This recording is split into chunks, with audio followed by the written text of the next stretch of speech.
विकास विकास लोग नहीं आए क्या?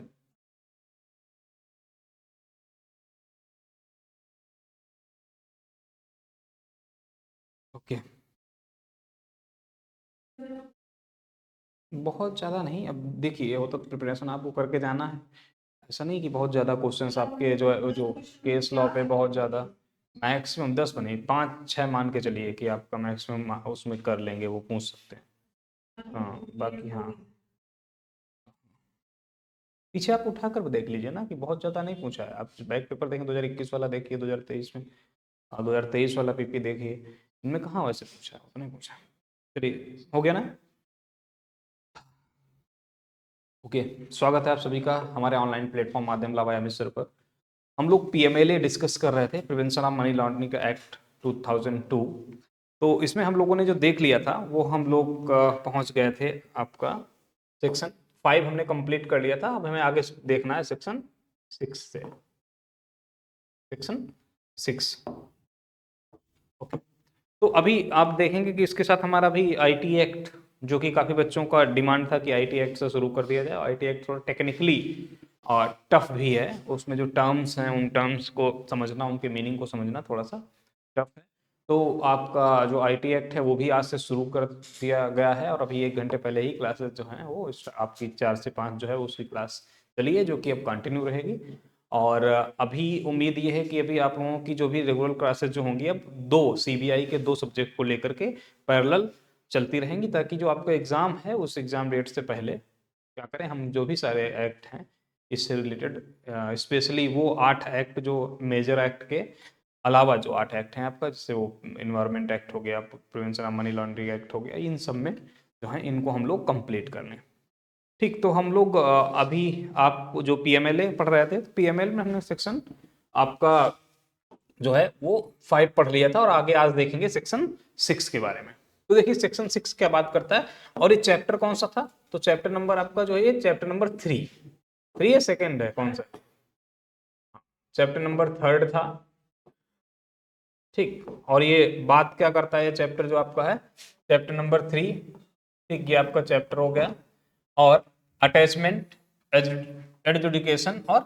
कन्फिस्केशन की बात करता है। ठीक, तो हम लोग इसमें हमने देखा था अटैचमेंट को, हमने देख लिया था attachment of property involved in money laundering. ऐसी प्रॉपर्टी जो मनी लॉन्ड्रिंग में इन्वॉल्व है, उसके अटैचमेंट का क्या प्रोसीजर होगा, कैसे अटैचमेंट किया जाएगा, कौन अटैचमेंट करेगा, इन सब के बारे में हमने क्या किया था, सेक्शन 5 में देख लिया था। अब हम यहाँ से पढ़ेंगे आगे सेक्शन 6। सेक्शन 6, ठीक, सेक्शन 6 हमारा देखिए क्या बात कर रहा है। Section 6, adjudicating authorities, composition, powers etcetera. अब ये जो अथॉरिटी होगी एडजुडिकेटिंग अथॉरिटी, तो वो एडजुडिकेटिंग अथॉरिटी क्या होगी, और क्या है कंपोजिशन, कैसे किन किन से मिलकर वो बनेगी, और उसकी पावर्स क्या क्या होंगी, इसके बारे में हम बात करेंगे। थोड़ा सा लंबा प्रोविजन है, ठीक है, आपको 15 इसके सबसेक्शंस देखने को मिलेंगे। तो हम 1 बाय 1 इसमें देखते हैं, और जहां जहां पर जो इंपॉर्टेंट है, जहां से क्वेश्चंस बन सकते हैं या पूछे गए हैं, उसको हम बीच बीच में इंपॉर्टेंट आपको टिक कराते चलेंगे। जैसे इसका आपने डेफिनेशन क्लास देखा था, डेफिनेशन क्लास में क्या था, सारी डिफिनेशन क्लास जो आप देखेंगे वो इंपॉर्टेंट नहीं थे, आपको पढ़ने पर ही लग जाएगा। तो जो जो इंपॉर्टेंट थे उनको क्या कर दिया गया, उनको ठीक करा दिया गया, और उसमें भी हम आगे बताते चलेंगे। ठीक, देखिए क्या बात कर रहा है, द सेंट्रल गवर्नमेंट सेल, क्या कौन सा, central government shall by notification appoint an adjudicating authority. क्या करेगी सेंट्रल गवर्नमेंट जो है, वो सेंट्रल गवर्नमेंट क्या करेगी, एक जो है वो एडजुडिकेटिंग अथॉरिटी को जो है वो क्या करेगी, अपॉइंट करेगी। और इस ये जो एडजुडिकेटिंग अथॉरिटी है, इसको कब सब्स्टिट्यूट किया गया, तो 2009 में इसको क्या किया गया है, सब्स्टिट्यूट किया गया। और पहले यहां पर क्या लिखा हुआ था, फॉर 1 और मोर एडजुडिकेटिंग अथॉरिटी। ठीक, अभी क्या कर दिया गया, एन 1 और मोर की जगह क्या कर दिया, एन एजुकेटिंग अथॉरिटी, एक एजुकेटिंग अथॉरिटी जो होगी वो आपको अपॉइंट किया जाएगी to exercise jurisdiction power and authority conferred by और अंडर दिस एक्ट। देखो अब यहां पर देखिए क्या लिखा हुआ है, ध्यान देने वाली बात है कि कैसी एक एडजुडिकेटिंग अथॉरिटी जो होगी, उस अथॉरिटी को सेंट्रल गवर्नमेंट के द्वारा अपॉइंट किया जाएगा।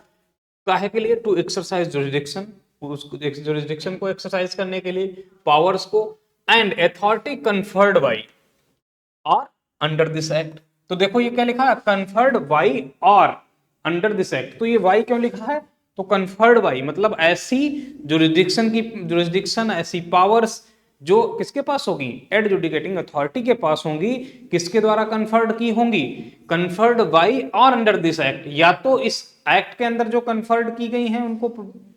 एक तरीके से प्रोवाइड की गई हैं, उसको दी गई हैं जो भी वो पावर्स, ऐसा जुरिडिक्शन, या कन्फर्ड बाई का मतलब है सेंट्रल गवर्नमेंट, या तो सेंट्रल गवर्नमेंट के द्वारा जिनको क्या किया गया है? कन्फर किया गया है ऐसी एडजुडिकेटिंग अथॉरिटी को। तो वो एडजुडिकेटिंग अथॉरिटी जो होगी वो क्या करेगी? ऐसे जुरिडिक्शन और पावर्स का जो है वो इंटरटेन करेगी, एंजॉय करेगी, उसका प्रयोग करेगी, उसको एक्सरसाइज करेगी। अब सब सेक्शन 2 इसका देखिए क्या बात कर रहा है। तो इसमें दो चीजें यहां पर कौन कौन से पॉइंट निकल के आ गए? एक तो जो भी ऐसी पावर होगी, जो भी ऐसे इसके फंक्शन होंगे, जो भी इसका जुरिडिक्शन होगा वो किसके द्वारा कन्फर्ड होगा? या तो इस एक्ट के द्वारा, जो भी कहीं पर प्रोविजन किए गए हैं इस एक्ट में उसके द्वारा, या सेंट्रल गवर्नमेंट के द्वारा क्या किया जाएगा? उसको कन्फर किया जाएगा। दूसरी चीज, इसको अपॉइंट कौन करेगा? तो अपॉइंट करेगा सेंट्रल गवर्नमेंट करेगा, ठीक। और इसमें देखिए an adjudicating authority shall consist of a chairperson. किससे मिलकर बनेगी? तो क्या होगा? किससे मिलकर बनेगी? पहला, एक चेयरपर्सन होगा, चेयरपर्सन, और उसके अलावा क्या होंगे? Two other member, two members, ठीक। तो एक चेयरपर्सन, तो टोटल कितने हो गए? टोटल 3 पर्सन हो जाएंगे, ठीक। फिर टोटल 3 पर्सन। आगे देखिए क्या कहता है, proviso, provided that one member each shall be a person having experience. ठीक, क्या लिखा है? One member each shall be, उन वन मेंबर ईच, उनमें से जो दो मेंबर होंगे उन दोनों मेंबर में से एक जो मेंबर होगा क्या होना चाहिए? Shall be a person having experience. किस मामले में? इन द फील्ड ऑफ लॉ। जो दो मेंबर होंगे पर उस किसमें? जो एडजुकेटिंग अथॉरिटी होगी, वो एडजुकेटिंग अथॉरिटी के जो एक चेयरपर्सन हो गया और दो मेंबर्स हो गए, तो उन दोनों मेंबर्स में से क्या होगा कि एक जो होना चाहिए उसको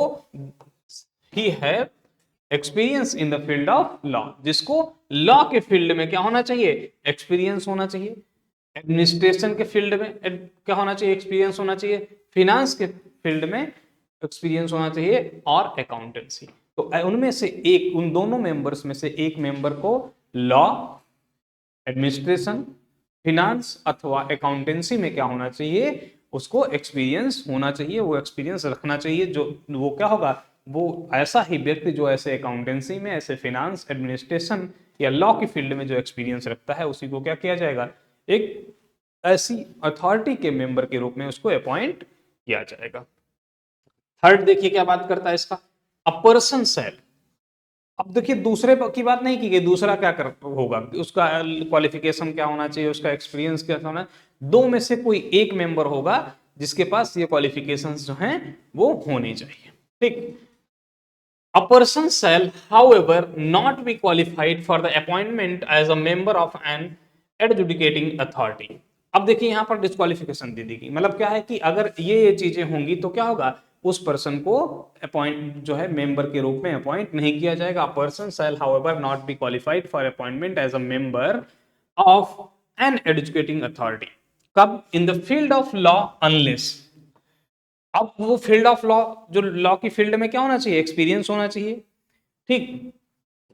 तो वहां पर जो बात की गई, कब तक उसको, ऐसे व्यक्ति को क्वालिफाई नहीं माना जाएगा? तो तब तक नहीं माना जाएगा लॉ के फील्ड में एक्सपीरियंस कब तक नहीं माना जाएगा? जब तक वो कुछ ये जो बताई गई कुछ क्वालिफिकेशंस हैं वो ऐसी क्वालिफिकेशंस को फुलफिल ना कर रहा हो। इट मीन कि फर्स्ट देखिए क्या बात कर रहा है, इज क्वालिफाइड, कौन? ऐसा पर्सन। ये क्या होना चाहिए? Person is qualified for appointment as district जज, ठीक। अब उसके पास कैसा एक्सपीरियंस? ऐसा एक्सपीरियंस, ऐसा नॉलेज होना चाहिए, ऐसा एक्सपीरियंस होना चाहिए कि वह व्यक्ति डिस्ट्रिक्ट जज अपॉइंट होने के लिए क्या हो? एलिजिबल हो लो, ठीक, उसी व्यक्ति को, तो जो ऐसा व्यक्ति जो डिस्ट्रिक्ट जज अपॉइंट होने के लिए एलिजिबल है वही लॉ के फील्ड में एक्सपर्ट माना जाएगा। उसी को ही क्या होगा कि ऐसी अथॉरिटी का एक मेंबर के रूप में क्या किया जा सकता है, नियुक्त किया जा सकता है, अपॉइंट किया जा सकता है। अथवा अगर वो डिस्ट्रिक्ट जज का नहीं रखता है तो क्या, has been member of Indian legal services, क्या होना चाहिए, इंडियन लीगल सर्विसेज का एक सदस्य होना चाहिए, and has held a post, और क्या रख रहा हो एक उसके पास कैसी पोस्ट होनी चाहिए, इंडियन क्या है वो आपका इंडियन लीगल सर्विसेज में कैसी पोस्ट रखता हो, ग्रेड 1 ऑफ दैट सर्विस। जिस भी इंडियन लीगल सर्विस में वो क्या है, एक मेंबर के रूप में है, सदस्य के रूप में कार्य कर रहा है, वो ग्रेड 1 का जो है वो क्या होना चाहिए, ऑफिसर होना चाहिए। कहां, इंडियन लीगल सर्विसेज में। तो जो व्यक्ति मेंबर के रूप में क्या होना चाह रहा है, जो व्यक्ति मेंबर के रूप में वहां पर अपॉइंट होना चाह रहा है ऐसी अथॉरिटी में, तो वो या तो डिस्ट्रिक्ट जज बनने की क्वालिफिकेशन रखता हो, अगर डिस्ट्रिक्ट जज बनने की क्वालिफिकेशन नहीं रखता है तो दूसरी क्वालिफिकेशन क्या बताई गई है कि इंडियन लीगल सर्विसेज में वो ग्रेड 1 का ऑफिसर होना चाहिए। तो ऐसा जो है ग्रेड 1 का ऑफिसर क्या हो सकता है, वो ऐसी अथॉरिटी में एक जो मेंबर के रूप में अपॉइंट किया जा सकता है, अपॉइंट हो सकता है। क्लॉज बी क्या बात करता है, in the field of finance, accountancy और administration unless he possesses such qualifications as may be prescribed. अब क्या बताया गया कि अकाउंटेंसी के बारे में, फिनांस के बारे में या एडमिनिस्ट्रेशन के बारे में जो एक्सपीरियंस होगा वो एक्सपीरियंस कितना होना चाहिए, क्या क्वालिफिकेशन होनी चाहिए, तो जैसा कि प्रिस्क्राइब्ड हो, जैसा कि विहित हो उसी तरीके से होना चाहिए। उसके बारे में एक्सप्रेस तरीके से यहाँ पर कुछ भी नहीं बताया गया है, जैसा कि लॉ के फील्ड में जो एक्सपीरियंस के बारे में बता दिया गया है, लेकिन फिनांस, अकाउंटेंसी और एडमिनिस्ट्रेशन के बारे में, ऐसी क्वालिफिकेशन के बारे में एक्सप्रेस तरीके से कुछ भी नहीं बताया गया है। सबसेक्शन 4 देखिए क्या बात करता है। Subsection 4, the central government shall appoint a member to be the chairperson of the adjudicating authority. अब देखो क्या है कि the central government shall appoint a member to be the chairperson of the, तो क्या है ये इंपॉर्टेंट आपका हो गया। सबसेक्शन 4 किसकी बात करता है, ये चेयरपर्सन के अपॉइंटमेंट की बात करता है। सब, और उसके बाद subsection 5, subject to the provisions of this act, इस एक्ट, इस अधिनियम के अधीन रहते हुए, इसके जो प्रावधान है उन प्रावधानों के अधीन रहते हुए क्या होना चाहिए। क्लॉज ए देखिए क्या बात करता है, the jurisdiction of the adjudicating authority, जो एडजुडिकेटिंग अथॉरिटी होगा उसका जुरिडिक्शन के बारे में बात किया गया, may be exercise by the bench there, benches there. क्या होगा कि इस जो एडजुकेटिंग ऑफिसर अथॉरिटी होगी, इस अथॉरिटी की क्या होंगी, कई बेंचेज होंगी। ठीक, क्या लिखा, बेंचेज, और उन्हीं बेंचेज के हिसाब से जो है वो अपने अलग अलग जुरिस्डिक्शंस के हिसाब से अलग अलग बेंचेस बनाई जाएंगी। उन बेंचेस के द्वारा ही ऐसी जो एडजुडिकेटिंग अथॉरिटी है उसके क्रियाकलापों के, उसके फंक्शंस को, उसके कार्यों को, उसके पावर्स को और उसके क्षेत्राधिकार को क्या किया जाएगा, वहां पर संचालित किया जाएगा। उसके जो ऑफेंसेज हैं उन ऑफेंसेज के साथ उसको डील किया जाएगा। बी क्लॉज क्या बात करता है, पहला ए क्लॉज बात करता है कि ऐसा जुरिस्डिक्शन जो होगा किसका, एडजुडिकेटिंग अथॉरिटी का, उसको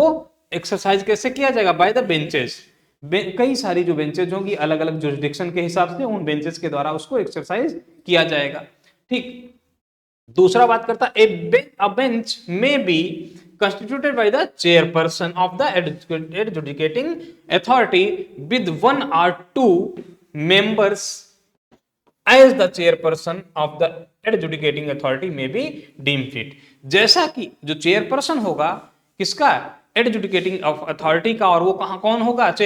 वो जो भी होगा चेयरपर्सन, और उसकी बात कहां बताई गई है, तो आप देखेंगे तो सबसेक्शन 4 में बताया गया चेयरपर्सन के बारे में। तो जो भी चेयरपर्सन होगा ऐसी अथॉरिटी का, वो चेयरपर्सन क्या करेगा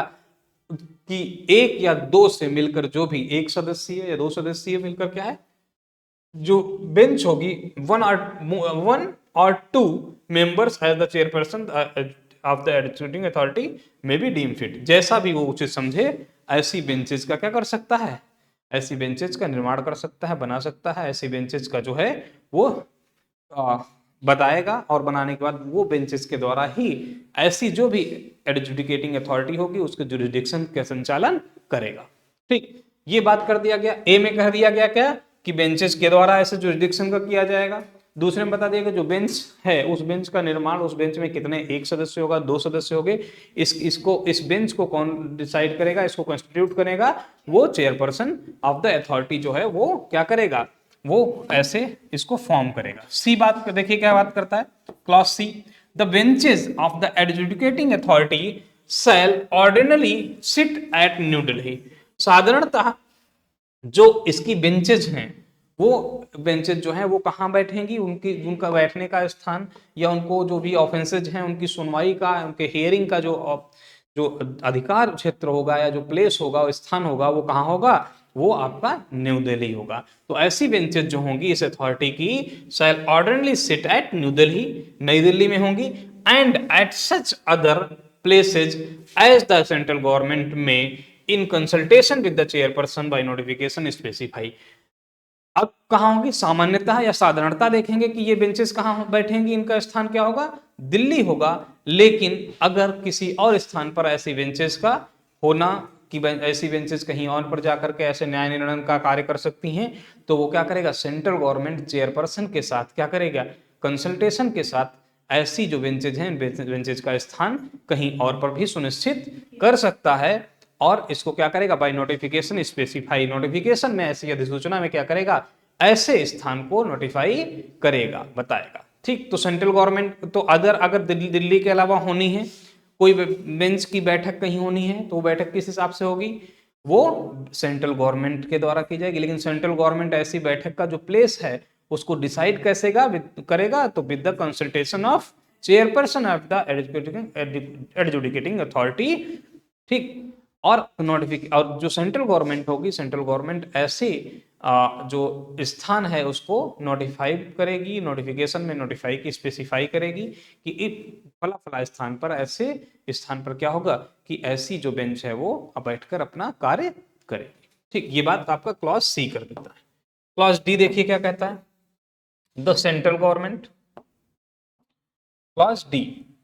the central government shell by notification specify the areas in relation to which each bench of the adjudicating authority may exercise jurisdiction। क्या कह रहा है कि सेंट्रल गवर्नमेंट जो है सेल बाई नोटिफिकेशन स्पेसिफाई क्या करेगा, सेंट्रल गवर्नमेंट जो है अधिसूचना निकालकर नोटिफिकेशन में कि इस बात को स्पेसिफाई करेगा, इस बात को बताएगा क्या कि the areas in relation to which each bench of adjudicating authority may exercise jurisdiction, कि कौन सी बेंच या प्रत्येक बेंच, कौन सी बेंच का क्या जुरिस्डिक्शन है, क्या क्षेत्राधिकार है, कौन सी बेंच किस क्षेत्राधिकार पर जो है बैठकर वहां पर जो इससे रिलेटेड जो केसेस होंगे उन केसेस को डील करेगी, उससे रिलेटेड जो फंक्शंस हैं उन फंक्शंस को क्या करेगी, फंक्शंस को करेगी। तो उन सब के बारे में कौन करेगा, सेंट्रल गवर्नमेंट क्या करेगी, इस बात को अधिसूचना में नोटिफिकेशन में स्पेसिफाई करेगी। कौन सी बेंच, मान ली हम अल्फाबेटिकली देख लें कि 1 नंबर की बेंच जो है वो इस जुरिस्डिक्शन का कार्य देखेगी, 2 नंबर की बेंच है वो किसी दूसरे जुरिस्डिक्शन जो होगा, जो क्षेत्राधिकार होगा उस क्षेत्राधिकार का कार्य देखेगी, 3rd नंबर की जो बेंच है वो किसी तीसरे स्पेसिफाई जुरिस्डिक्शन का जो एरिया है, जो अधिकार क्षेत्र है, उस अधिकार क्षेत्र को, उस जुरिस्डिक्शन को क्या करेगी, वो वहां पर उसको देखेगी। ये बात कौन करता है, आपका क्लॉज डी बात करता है। ठीक, अब देखिए इसका subsection 6, notwithstanding anything contained in subsection 5। जो सबसेक्शन 5 हम लोग देख रहे थे उसमें क्या होना, इसमें इन चीजों के होते हुए जो भी चीजें सबसेक्शन 5 में बताई गई उनके होते हुए उनके अलावा क्या होगा, the chairperson may transfer a member, the chairperson may transfer a member from one bench to another bench. ठीक, ये भी आपका क्या है, ये भी आपका इंपॉर्टेंट हो जाएगा। क्या कि इस सबसेक्शन 5 में क्या बताया गया कि ये बता दिया कि कौन सी जगह पर कौन सी बेंच बैठेगी। कोई भी बेंच जो है वो एक पर्सन की होगी, सिंगल पर्सन बेंच होगी, डबल पर्सन बेंच होगी, उसमें 1 मेंबर होगा, 2 मेंबर होगा, ये भी कौन करेगा, ये चेयरपर्सन करेगा। ठीक, किस बेंच को कहां पर, अगर कोई बेंच ऐसी है जिसको साधारणता क्या बताया गया, ऑर्डिनरी जो है वो दिल्ली में बैठकर अपना कार्य करेंगी, लेकिन सेंट्रल गवर्नमेंट चाहे तो अधिसूचना में नोटिफिकेशन में स्पेसिफाई करके किससे, with the consultation of the adjudicating authority, वो क्या कर सकती है, दिल्ली के बाहर भी, दिल्ली के अलावा किसी भी भूभाग पर भारत के कि वो क्या कर सकती है, ऐसी जो है बेंच को कार्य करने के लिए उसका जो प्लेस है उसको क्या कर सकती है, सुनिश्चित कर सकती है, निश्चित कर सकती है कि ये बेंच जो है ऐसी जगह पर जाकर कार्य करेगी। तो ये सारी चीजें जो कहाँ बताई गई हैं वो सबसेक्शन 5 में बताई गई हैं। तो लिखा हुआ है यदि किसी मामले या विषय में सुनवाई, कौन सा है, सबसेक्शन 6 हम लोग पढ़ रहे हैं ना। उपधारा 5 में किसी बात के होते हुए भी, मतलब उपधारा 5 में जो चीजें बता दी गई सबसेक्शन 5 में, उन बातों के होते हुए भी क्या होगा कि the chairperson may transfer a member from a bench to another bench. किसी बेंच का मेंबर जो है, मान लिया जो क्या था कि ये 3 बेंचेस थी, ठीक, अलग अलग, ये मान लिया कहां थी, ये आगरा में थी, ठीक, ये मुंबई में थी, और एक जो बेंच थी ये हम इसको नॉर्थ ईस्ट में मान ले, मेघालय, ठीक। ये 3 अलग अलग बेंचेस जो थी, इन 3 अलग अलग बेंचेस में क्या थी, ये 3 अलग अलग बेंचेस पे, इधर ऐसे बता देता हूं इस पे, देखो ये सबसेक्शन 6 क्या बात कर रहा है, 1 2 और 3, ये क्या है, ये बेंचेस, ठीक। ये एक मान लिया कहां है, मैंने बताया कि एक हम इसको मान लें कि ये आगरा में है, ठीक, यूपी में, ये हम स्टेट लिख देते हैं, क्या लिखते हैं, स्टेट, ठीक। एक यूपी में है, ठीक, दूसरी जो है वो केरला में है, और तीसरी हम इसको लिख दें वेस्ट बंगाल में। ये 3, अब ये मान लिया क्या है कि ये इसमें 2 मेंबर्स हैं, ठीक, इसमें एक मेंबर है, या इसमें जो है वो 2 मेंबर्स, ठीक। अब यहां इन 2 में से ये मेंबर कितने हैं, यहां पर 2 मेंबर हैं, इसमें से एक मेंबर को उठाकर क्या कर सकता है, ये जो चेयरपर्सन है, वो चेयरपर्सन जो है इस वेस्ट बंगाल के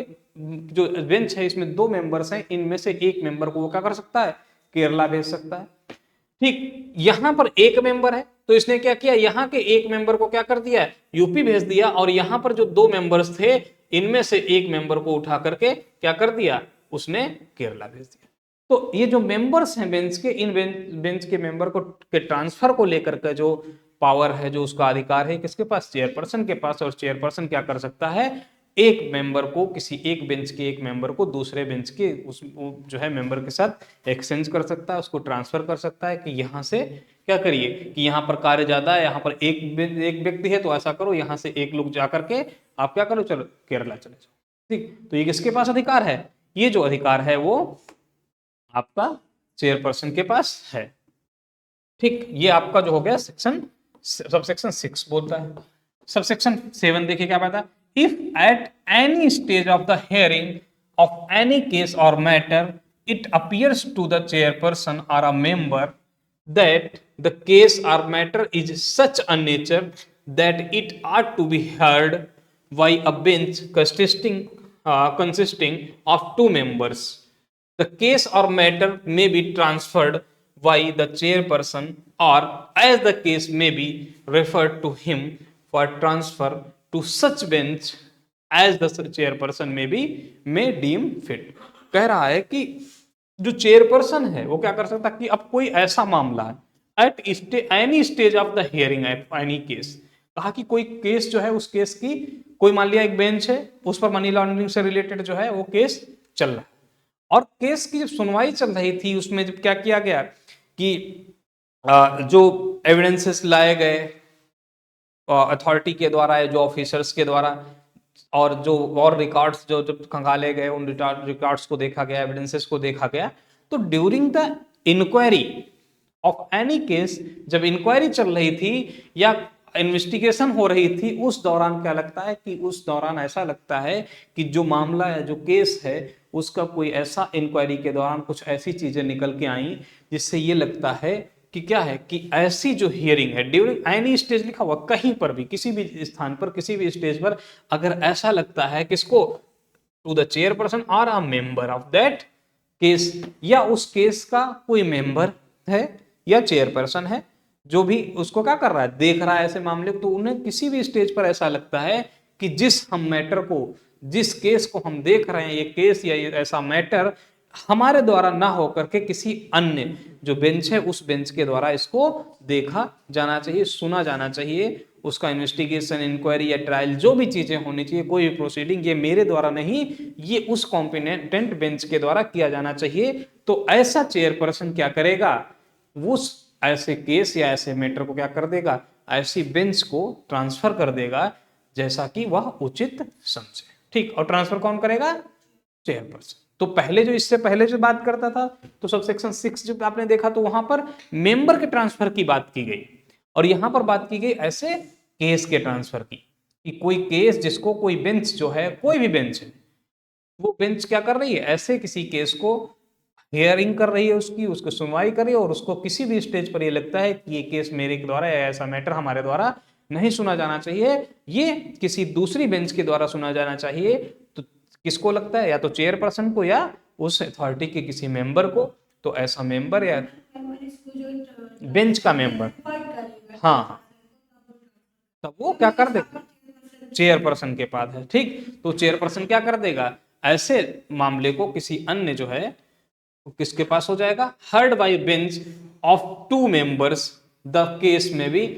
transferred by chairperson as may be refer to him for transfer. क्या करेगा वो, ऐसा जो मेंबर है वो किसको रेफर कर देगा, वो चेयरपर्सन को रेफर करेगा कि ये मामला जो है ये किसके द्वारा सुना जाना चाहिए, वो 2 बेंच की मेंबर, 2 जो मेंबर्स की बेंच होनी चाहिए, उस 2 मेंबर, मिनिमम क्या होना चाहिए, 2 मेंबर की बेंच के द्वारा सुना जाना चाहिए। तो ऐसा मेंबर क्या करेगा, रेफर कर देगा चेयरपर्सन को, और चेयरपर्सन क्या करेगा जो है उसको क्या करेगा, ऐसे केस को या ऐसे मैटर को वो ऐसी बेंच के पास ट्रांसफर कर देगा जिसमें जो बेंच जो हो वो कम से कम 2 मेंबर्स के द्वारा कंस्टिट्यूट की गई। ठीक, ये सब सेक्शन 7 आपकी बात करता है। ठीक, नेक्स्ट देखिए sub section 8, sub section 8, the chairperson and every member shall hold office as such for a term of 5 years for the date on which he enters upon his office। अब ये बता दिया गया क्या कि इसका टर्म कितना होगा, टेन्योर कितना होगा, उसके बारे में कौन सी बात करता है, सबसेक्शन 8 जो है वो टेन्योर के बाद बात करता है।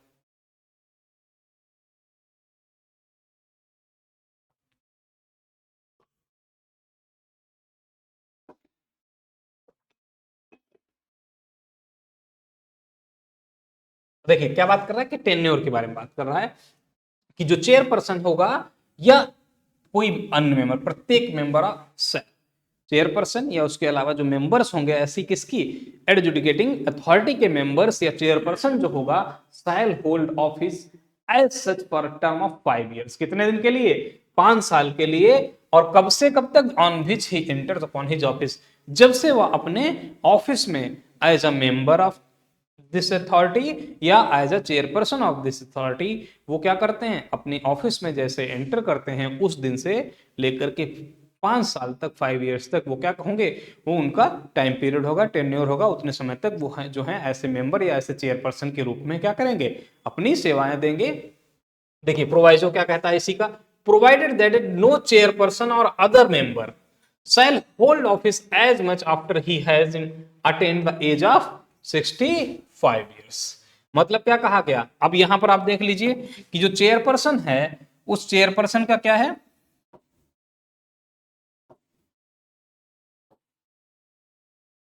कोई जो चेयरपर्सन है, चेयरपर्सन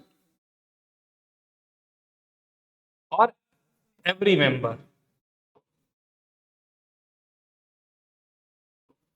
ऑफ एडजुडिकेटिंग अथॉरिटी ए। ठीक, ये क्या करेंगे, इनका अब जो सबसेक्शन 8 जो है उसमें क्या बताया गया कि ये कितना होगा, 5 इयर्स। ठीक, 5 इयर्स इनका क्या होगा, टेन्योर होगा। ठीक, 5 इयर्स तक ये क्या करेंगे, जिस दिन इन्होंने ऑफिस में अपने एंट्री कर ली as a member of a adjudicating authority या of as a chairperson of this authority. और इसका प्रोवाइजो क्या बात करता है, इसका प्रोवाइजो जो है वो क्या कहता है, कहता है कि as the age of 65 years. ठीक, 65 इयर्स। तो देखिए कि ऐसे टेन्योर पूछे तो कितना है, वो 5 ईयर्स का है। अगर पूछे एज अगर पूछ लेता है तो कितना हो जाएगा फिर आपका 65 ईयर्स। और अब देखिए इसमें आगे क्या लिखा हुआ, ठीक, 65 ईयर्स। तो और इसमें वही थी विच इज अर्लियर, जो यहाँ पर लिखा हुआ नहीं है लेकिन क्या है वो जो भी पहले हो जाए, या तो 65 ईयर्स अगर पहले हो गए, एज कंप्लीट हो गई, तो क्या होगा आपको ऐसा पद जो है, चाहे वो मेंबर के रूप में आप हो या जो है आप चेयरपर्सन के रूप में हो, ऐसे पद को आप छोड़ देंगे, त्याग देंगे, ऐसा पद आपके से ले लिया जाएगा और आप पद पर उस हैसियत से क्या होंगे, नहीं रह जाएंगे। दूसरी बात, अगर क्या या तो आपकी 5 ईयर्स का टेन्योर जो है वो 5 ईयर्स टेन्योर आपने कंप्लीट कर लिया है, तब भी क्या होगा, आप जो है वो सेवाएं आपकी वहीं पर समाप्त कर दी जाएंगी। आगे देखिए सेक्शन 9 किसकी बात करता है, सबसेक्शन 9 बात करता है the salary and allowances payable to and other terms and conditions of service of the member shall be such as may be prescribed। अब यहां पर देखिए चेयरपर्सन की बात नहीं की गई, किसकी बात की गई है, member. Pay the salary and allowances payable to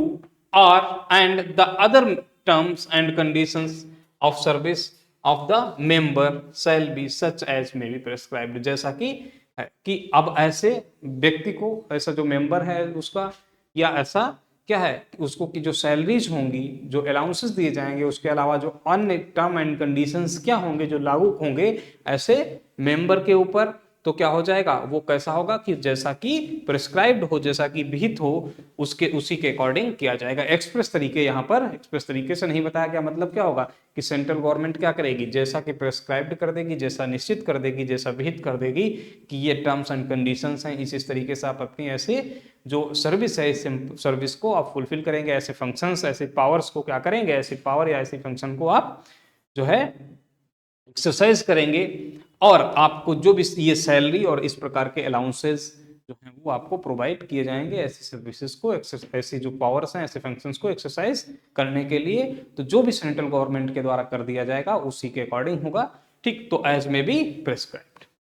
proviso देखिए बात कर क्या करता है, provided that neither the salary and allowances nor the other terms and conditions of the service the member shall be varied to his disadvantage after appointment। लेकिन appointment के बाद कोई भी ऐसा,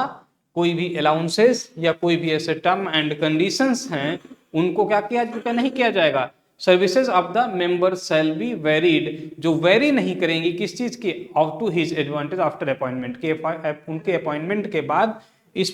वो ऐसा नहीं होगा जिससे क्या होना चाहिए, उनको डिसएडवांटेज होना चाहिए। मान लिया अपॉइंट कर लिया गया, अपॉइंटमेंट के बाद ऐसी सैलरी या ऐसे अलाउंसेस नहीं दिए जाएंगे जिससे क्या हो कि उनका किसी प्रकार से क्या होना चाहिए, डिसएडवांटेज हो ऐसे मेंबर्स का। तो उन जो भी सैलरीज या जो भी अलाउंसेस या जो भी टर्म्स एंड कंडीशंस जो हैं वो दिए जाएंगे, वो कैसे होंगे, कहने का मतलब वो रीजनेबल जो होंगे, वो युक्त टर्म एंड कंडीशन, सैलरीज और अलाउंसेस जो होंगे वो कैसे होंगे, रीजनेबल, जस्ट एंड फेयर होंगे, ठीक है। वो आपका प्रोवाइजो कहता है। सबसेक्शन 10 देखिए क्या बात करता है, इफ यदि for reasons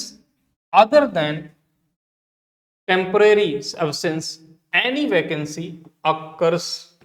in the office of chairperson or any other member, then the central government shall appoint another person in accordance with the provisions of this act to fill the vacancy, and proceedings may be continued before the adjudicating authority from the stage at which the vacancy is filled। कहा क्या बता रहा है, अब vacancy की बात कर रहा है। सब सेक्शन 10 कहता है इफ फॉर रीजंस, यदि किसी कारण से क्या होता है कि other than temporary absence, temporary absence के भिन्न, टेम्पोररी एब्सेंस से भिन्न मतलब क्या है, टेम्पोररी एब्सेंस मतलब कोई बीमार पड़ गया तो ये कैसी है, अगर वो एब्सेंट है तो वो कैसा होगा, टेम्परेरी, कुछ समय के लिए क्या है, टेम्परेरी। वो क्या है कि ऐसी वैकेंसी है कि कोई चेयरपर्सन है, कोई मेंबर है जो अपनी illness, because of his illness he can not attend his office, वो एब्सेंट है वहां से, या क्या कर सकता है, किसी का एक्सीडेंट हो गया, ठीक, इस कारण से वो नहीं आ पा रहा है। तो क्या कह रहा है, अदर देन टेम्परेरी एब्सेंस। अगर अदर देन टेम्परेरी एब्सेंस मतलब उसने कोई वो लीव पर है, उसने ईएल सीएल ले रखी है, उसका एक्सीडेंट हो गया है, वो बीमार हो गया है, या किसी अन्य कारण से वो क्या है कुछ समय के लिए क्या है अपने ऑफिस से अब्सेंट है, वो आ नहीं पा रहा है, तब ऐसी स्थिति के अलावा, ऐसी स्थिति के भिन्न, ठीक है, अदर देन टेम्परेरी एब्सेंस, तो ऐसी स्थिति के भिन्न मतलब किसी ने एनी वैकेंसी ऑकर्स, कोई वैकेंसी ऐसी हो जाती है, तो ऐसा कब वैकेंसी हो जाए, या तो उसने अपना रेजिग्नेशन दे दिया हो, त्याग पत्र दे दिया होगा, तब क्या होगा, तब वैकेंसी होगी। नहीं तो कैसे हो सकती है कि वो जॉब में है, अपने जो फंक्शंस हैं, अपनी ड्यूटीज है, उसको फुलफिल कर रहा है, लेकिन because of illness, because of any accident, misfortune, या किसी भी अन्य कारण से वो क्या है कुछ समय के लिए अपने ऑफिस को होल्ड नहीं कर पा रहा है, तो वो कैसी होगी, टेम्पररी अब्सेंस होगी। लेकिन यहां लिखा other than temporary absence, it means अगर कोई ऐसा चेयरपर्सन या कोई ऐसा मेंबर ऑफ एडजुडिकेटिंग अथॉरिटी क्या करता है, रिजाइन कर देता है, उसका जो टेन्योर है वो कंप्लीट हो गया है, चाहे वो 5 इयर्स का हो या 65 एज कंप्लीट हो गई हो, या क्या हो उसको किसी कारण से क्या कर दिया गया हो, उसको निकाल दिया गया, रिमूवल कर दिया गया हो उसका, ठीक, उसकी डेथ हो गई हो ऐसे मेंबर या चेयरपर्सन की, तो ये कैसी होगी, अदर देन टेम्परेरी अब्सेंस का मतलब स्थायी अब्सेंस की बात कर रहा है, कैसी, टेम्परेरी की बजाय जो है वो कैसी बात कर रहा है, परमानेंट एब्सेंस की बात कर रहा है। इसके अपोजिट, तो इन एनी वैकेंसी ऑकर्स, अगर किस प्रकार से वैकेंसीज कैसा है, तो किसी डेथ की वजह से, जिसका टेन्योर कंप्लीट हो गया है उसकी वजह से, रिटायरमेंट की वजह से, ठीक है, या रेजिग्नेशन किसी ने दे दिया, रिजाइन कर दिया गया अपने पद से, तब, तो ऐसी स्थिति में मतलब एक तरीके से आप कह सकते हैं परमानेंट वैकेंसी या परमानेंट जो है वो वैकेंसी की वजह से, परमानेंट एब्सेंस की वजह से क्या होगा, क्या करेगा, the office of the chairperson, जो चेयरपर्सन का ऑफिस होगा, और other member, any other member या कोई अन्य ऑफिसर जो क्या है स्थायी रूप से वो उस ऑफिस को होल्ड नहीं कर रहा है बिकॉज ऑफ डेथ, रिटायरमेंट या रेजिग्नेशन, कोई भी कारण हो सकता है, देन द सेंट्रल गवर्नमेंट, कौन, central government, then the central government shall appoint, और शैल देखो लिखा हुआ क्या है, शैल मतलब it is mandatory, it is mandatory for the central government, तो central government, then central government appoint another person in accordance with the provisions of this act, इस act के जो भी प्रोविजंस जिस हिसाब से इसके अपॉइंटमेंट की बात की गई हो, act is the act to fill the vacancy and proceedings may be continued before the adjudicating authorities from the stage at which the vacancy fulfilled, और जब तक क्या होगा ऐसी वैकेंसी जो है उनको क्या कर दिया गया, फुलफिल नहीं किया जाएगा, तब तक इस प्रकार की जो भी जो उसकी जो प्रोसीडिंग्स होंगी, वो प्रोसीडिंग क्या होंगी, उसी तरीके से चलती रहेंगी, ठीक है। तो कौन करेगा, तो यहाँ पर समझने की बात क्या है कि बात क्या, अदर देन टेम्पररी एब्सेंस की बात यही हो गई कि वो स्थायी रूप से क्या हो, कि उसका रिटायरमेंट हो जाना, डेथ हो जाना, रेजिग्नेशन दे देना, रिमूवल कर दिया जाना, तब ऐसी वैकेंसी का जो होगा कोई मेंबर की या किसी चेयरपर्सन की जो वैकेंसी उसको फुलफिल किसके द्वारा किया जाएगा, सेंट्रल गवर्नमेंट के द्वारा उसको फुलफिल किया जाएगा। ये सबसेक्शन जो आपका सबसेक्शन 10 है वो सबसेक्शन 10 बात करता है, ठीक। अब देखिए 11, द चेयरपर्सन और any other member may by notification in writing, कैसे notification in writing, under his hand मतलब सिग्नेचर करके, साइन करके, SIGN ना, address to the central government resign his office, मतलब कोई चेयरपर्सन या कोई मेंबर जो है वो क्या कर रहा है, कोई चेयरपर्सन या कोई मेंबर जो है वो अगर, ठीक, अब ये 11 जो है वो 11 क्या बात करता है, कोई chairperson of a adjudicating authority और other member, any other member of adjudicating authority, ये क्या करेगा कि किसको संबोधित करेगा, ये सेंट्रल गवर्नमेंट को एक लेटर लिखेगा, रेजिग्नेशन लेटर, और उस पे क्या करेगा, ऐसे जो रेजिग्नेशन लेटर होगा उस रेजिग्नेशन लेटर पे क्या करेगा,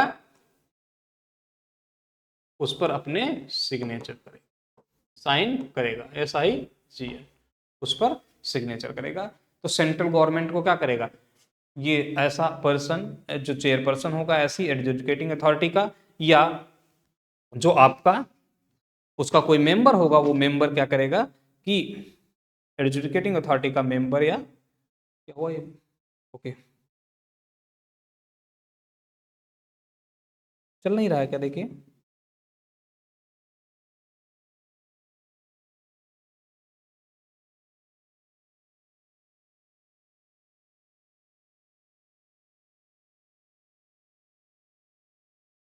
चल रहा है।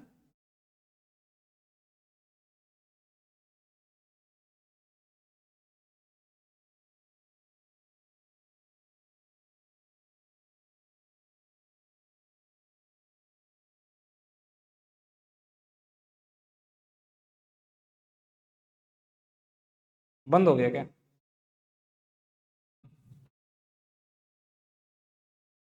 चलिए ओके, इसको कंप्लीट कर लेते हैं। ठीक,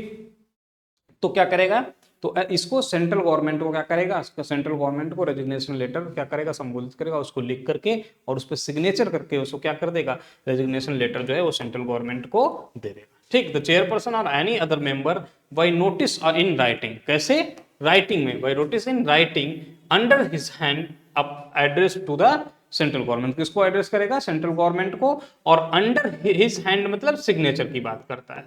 ठीक, किसकी, सिग्नेचर की बात करता है, हस्ताक्षरित करके क्या करेगा, ऐसे नोटिस को एड्रेस करते हुए सेंट्रल गवर्नमेंट को रिजाइन कर देगा अपने ऑफिस से, रिजाइन हिज ऑफिस। तो रेजिग्नेशन की बात किसमें की गई है, सबसेक्शन 11 में बात की गई है, रेजिग्नेशन ऑफ द चेयरपर्सन और any other member of adjudicating authority. ठीक, एडजुडिकेटिंग अथॉरिटी के मेंबर की। इसके बाद देखिए नेक्स्ट हमारा क्या है, सबसेक्शन 12 से पहले क्या है, सबसेक्शन जो 11 है उसका प्रोवाइजो बात करता, देखिए क्या है, प्रोवाइडेड दैट द चेयरपर्सन और any other member shell unless he is permitted by the central government, जब तक क्या होगा कि ऐसा चेयरपर्सन जो क्या कर रहा है, रिजाइन किया है जिसने, या रेजिग्नेशन दे रहा है किसको, सेंट्रल गवर्नमेंट को एड्रेस करते हुए नोटिस देकर क्या करता है, रिजाइन कर रहा है अपने पद से, वो क्या होगा कि एनी अदर मेंबर शैल क्या होगा, सेल अनलेस, कब तक, जब तक कि ही इज परमिटेड, जब तक कि उसको परमिट ना किया जाए by central government to relinquish his office sooner, कि जब तक कि वो क्या होगा कि उसको अपना ऑफिस न छोड़ देने का परमिशन ना दिया जाए सेंट्रल गवर्नमेंट के द्वारा। ठीक, sooner continue to hold office, तब तक क्या करेगा, वो ऑफिस को अपने जो है वो क्या करेगा, होल्ड रखेगा until the expiry of 3 months, तब तक, जैसे उसने क्या किया, जनवरी में क्या कर दिया उसने, रेजिग्नेशन लेटर सेंट्रल गवर्नमेंट को दिया, लेकिन सेंट्रल गवर्नमेंट ने परमिट नहीं किया उसे कि आप ऑफिस छोड़कर या पद त्याग करके जाओ, मतलब उसने, सेंट्रल गवर्नमेंट ने आपके रेजिग्नेशन लेटर को अभी एक्सेप्ट नहीं किया, तो क्या हुआ, तो अंटिल द एक्सपायरी मतलब, तो आप तब तक ऐसे व्यक्ति को, ऐसे चेयरपर्सन को या ऐसे member of any other member of the adjudicating authority जो भी होगा, या कोई चेयरपर्सन जो है वो है, उसको क्या करना पड़ेगा कि 3 महीने तक क्या क्या करेगा, वेट करना पड़ेगा अंटिल द एक्सपायरेसी ऑफ 3 मंथ, एक तो कि जब तक कि 3 महीने कंप्लीट ना हो जाए, किस डेट से, जिस डेट से उसने ऐसा रेजिग्नेशन लेटर दिया हो, रेजिग्नेशन दिया हो, from the date of receipt of such notice, कि जब से उसने क्या हुआ, ऐसी नोटिस जो है उसको ना मिली हो उस डेट से, और अथवा until a person duly appointed as his successor enters upon his office, या जब तक उसने रेजिग्नेशन कर दे दिया और 3 महीने नहीं हुए, अगर 3 महीने से पहले क्या होता है कि जब तक कि उसका सक्सेसर उसकी जगह, ऐसे मेंबर की जगह किसी दूसरे व्यक्ति को एज अ मेंबर उसको अपॉइंट नहीं कर दिया जाता है, या कि कोई ऐसा पर्सन जिसे चेयरपर्सन के रूप में अपॉइंट नहीं कर दिया जाता है, तब तक क्या होगा कि ऐसा पर्सन जो होगा वो अपने ऑफिस को होल्ड करेगा, अथवा तीसरी चीज बात की, अंटिल कब तक, जब तक कि the expiry of his term of office, जब तक कि उसका ऑफिस का जो टर्म ऑफ ऑफिस है, या 5 इयर्स, या एज जो बताई गई क्या है 65 एज, तो या तो उसकी 65 एज जब तक नहीं हो जाती है, या क्या नहीं हो जाता है, या तो उसका एज जो टर्म है, टेन्योर है 5 इयर्स का, वो टेन्योर कंप्लीट नहीं हो जाता है, which ever is earliest, which ever is earlier, जो भी इसमें से पहले हो जाए, इनमें से पहले कौन से, या तो 3 महीने एक्सपायर हो जाए, ठीक, जिस डेट में उसने क्या किया था, ऐसा रेजिग्नेशन जो है वो सेंट्रल गवर्नमेंट को दिया था, तो अगर 3 महीने हो गए पहले, तब वो क्या हो सकता है, वो अपने ऑफिस से छोड़ सकता है। या क्या होना चाहिए कि उसका उससे पहले कभी भी उस 3 महीने से पहले क्या होना चाहिए, कोई उसका successor as a member of the adjudicating authority या चेयरपर्सन ऑफ ए, ऐसी अथॉरिटी का चेयरपर्सन के रूप में या मेंबर के रूप में जिस जो भी वैकेंसी हुई है उसकी जगह उसका सक्सेसर अपॉइंट नहीं हो जाता। तीसरी चीज क्या बताई गई कि ऐसा जो व्यक्ति है वो क्या होना, उसका टर्म जो है वो टर्म कंप्लीट ना हो जाए। तो इनमें से और इन तीनों में से जो कोई भी जो पहले हो जाए, चाहे 3 मंथ्स पहले कंप्लीट हो जाए, उसका 5 ईयर का जो टेन्योर है वो कंप्लीट हो जाए, या उसकी 65 एज जो है वो 65 ईयर्स की एज कंप्लीट हो जाए, या फिर क्या हो कि उस 3 मंथ से पहले क्या होना चाहिए कि ऐसा कोई सक्सेसर, ऐसे मेंबर या ऐसे चेयरपर्सन का कोई सक्सेसर अपॉइंट हो जाए, और अपॉइंट होने के बाद जब तक वो अपने ऐसे ऑफिस को क्या ना कर ले, उसको होल्ड ना कर ले ऐसी पोस्ट को, तब तक क्या होगा कि ऐसे व्यक्ति को परमिशन नहीं दी जाएगी कि वो क्या करे, अपने ऑफिस को छोड़ करके जाए। ठीक, ये जो बात की गई इसके प्रोवाइजो में बता दी गई। ठीक, 11 ये बताया गया कि किसको संबोधित करेगा, किसको एड्रेस करेगा। ठीक, और रिटर्न जो होगा वो कैसा होगा, राइटिंग में होना चाहिए ऐसा लेटर। ठीक, और सिग्नेचर होने चाहिए कैसे, ऐसे मेंबर या जैसे चेयरपर्सन के द्वारा। ठीक, और उसके बाद प्रोवाइजो में बता दिया गया कि उसके बाद भी जब तक सेंट्रल गवर्नमेंट क्या होगी, परमिट नहीं करेगी ऐसा व्यक्ति इन कंडीशंस को फुलफिल करके बिना वो अपने जो है पद से ऑफिस को, ऐसे ऑफिस को छोड़कर नहीं जा सकता। 12 देखिए, द चेयरपर्सन और any other member shall not be removed from his office accept,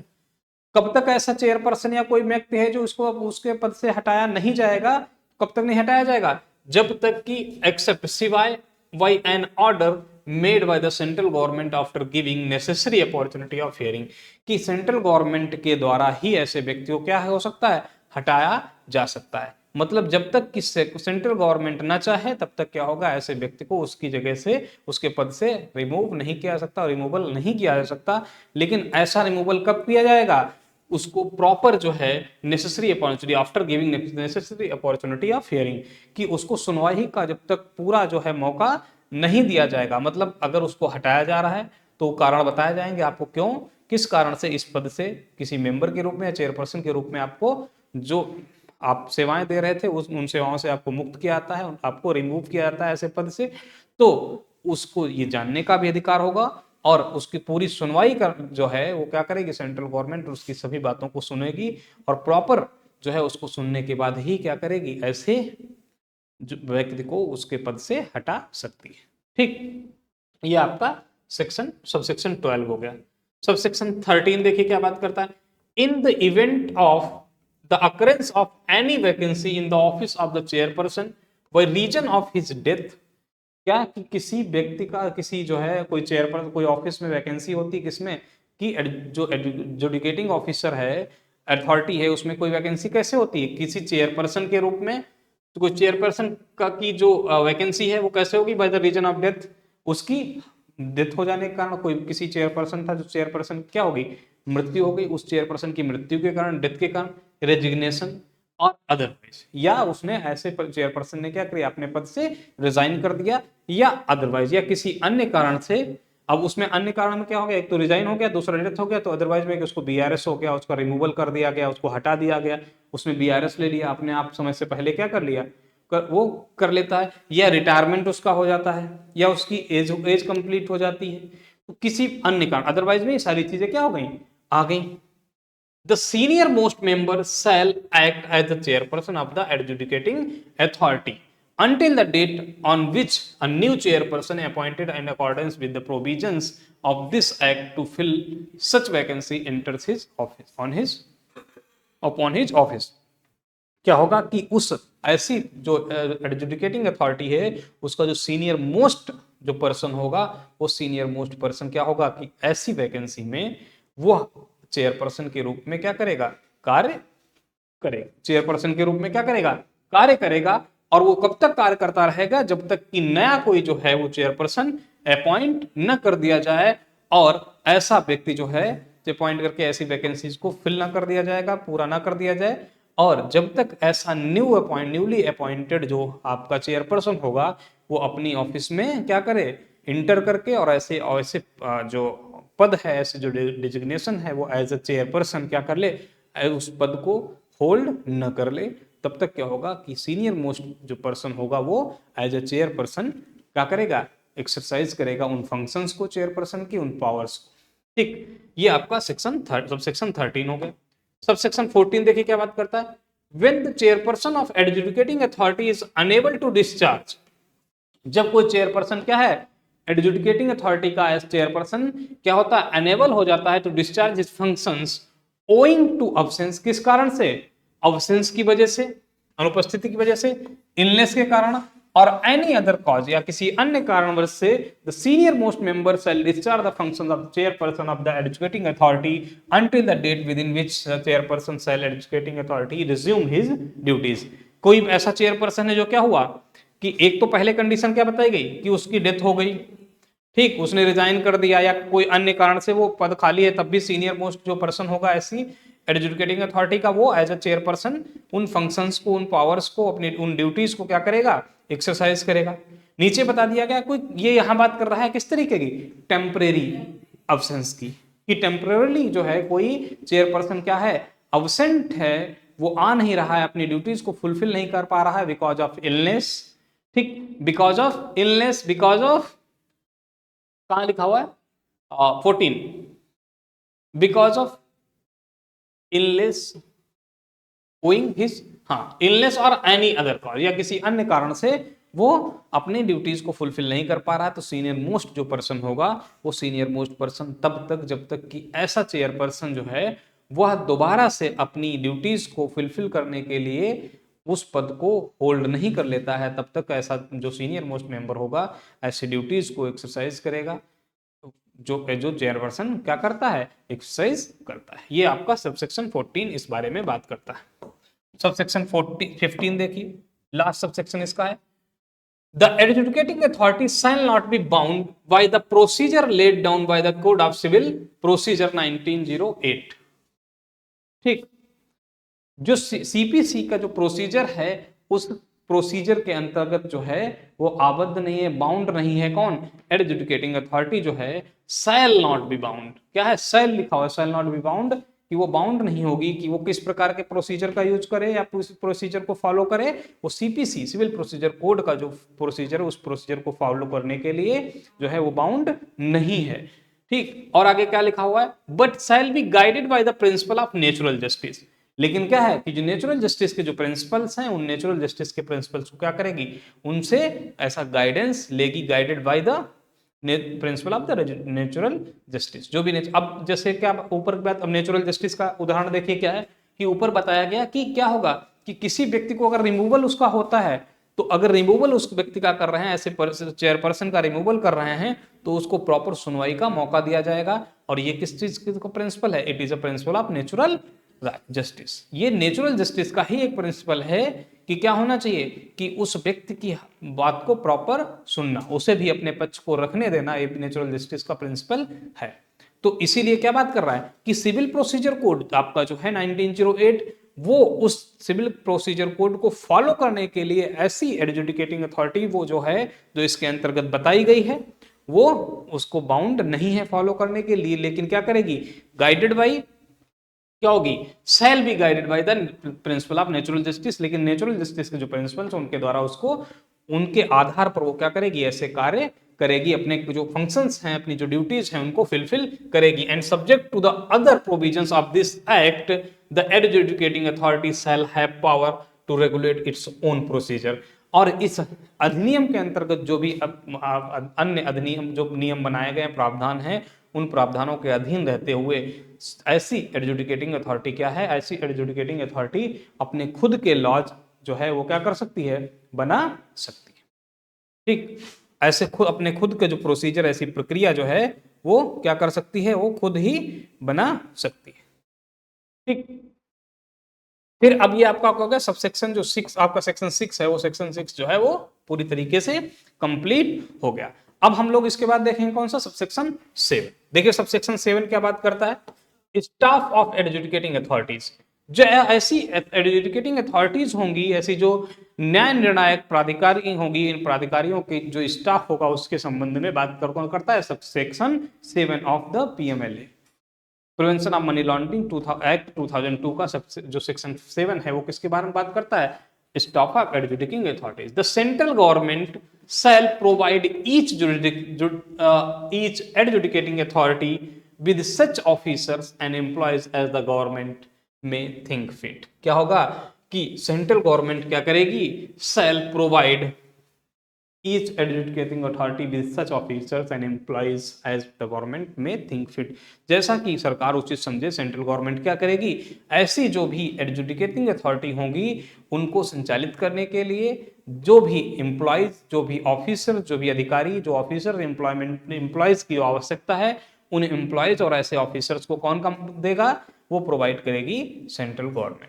ठीक, सेंट्रल गवर्नमेंट क्या करेगी, उनको प्रोवाइड करेगी। सबसेक्शन 2 क्या बात कर रहा है, the officers and employees of the adjudicating authority shall discharge their functions under the general superintendence of the chairperson of the adjudicating authority. तो ऐसी जो एडजुडिकेटिंग अथॉरिटी होगा उसका जो चेयरपर्सन होगा, वो चेयरपर्सन जो होगा उस चेयरपर्सन के जनरल सुपरिंटेंडेंस में ऐसे साधारण जो होंगे वो सुपरविजन में क्या करेंगे, ऐसे एम्प्लॉयज और ऐसे ऑफिसर्स जो होंगे वो अपनी ड्यूटीज को क्या करेंगे, डिस्चार्ज करेंगे, उनका अपने जो कर्तव्य है उन कर्तव्यों को पालन करेंगे, अपनी ड्यूटीज को फुलफिल करेंगे, या आप कह सकते हैं अपनी ड्यूटीज फंक्शंस को एक्सरसाइज करेंगे under the supervision of chairperson of the adjudicating authority. जो भी एडजुडिकेटिंग अथॉरिटी का चेयरपर्सन होगा उसके सुपरविजन में ऐसे ऑफिसर्स, ऐसे एम्प्लॉयज अपने ड्यूटीज, अपने फंक्शंस को एक्सरसाइज करेंगे। सबसेक्शन 3 देखिए क्या कहता है, the salaries and allowances and other conditions of services of the officer and employees of the adjudicating authority shall be such as may be prescribed। जैसा कि विहित हो, प्रेस्क्राइब्ड हो, ऐसी सैलरीज, ऐसे अलाउंसेस, ऐसे टर्म एंड कंडीशंस या ऐसे कंडीशंस ऑफ सर्विसेज जो होंगी जैसा कि प्रेस्क्राइब्ड हो, वो उसी के अकॉर्डिंग क्या करेंगे, वो फुलफिल किए जाएंगे, उसी के अकॉर्डिंग कार्य किया जाएगा ऐसे एम्प्लॉयज और ऐसे ऑफिसर्स के। ठीक, ये आपका हो गया सेक्शन 7। इसके बाद देखिए सेक्शन 8 एडजुडिकेशन की बात करता है। किसकी बात कर रहा है, एडजुडिकेशन की बात करता है। अब देखिए इसमें क्या आएगा एडजुडिकेशन में, on receipt of subsection 1, on receipt of a complaint, कैसे कंप्लेंट पर, under subsection 5 of section 5। Subsection 5 आपने पढ़ा था अभी सेक्शन 5 का, तो सेक्शन 5 के सबसेक्शन 5 में अगर किसी प्रकार से कोई कंप्लेंट आती है, क्या कहता है सेक्शन 5, अटैचमेंट की बात करता है। ठीक, तो अटैचमेंट ऑफ प्रॉपर्टी किसमें है, मनी लॉन्ड्रिंग से रिलेटेड जो भी प्रॉपर्टीज होंगी उनके अटैचमेंट के संबंध में बात करता है। तो कह रहा है कि सबसेक्शन 5 ऑफ सेक्शन 5 जो है उसमें अगर किसी प्रकार के कोई कंप्लेंट आती है, on the receipt of an complaint और application made under subsection 4 of section 17, section 17 में जो है सीज और सीजर, मतलब किसकी बात है,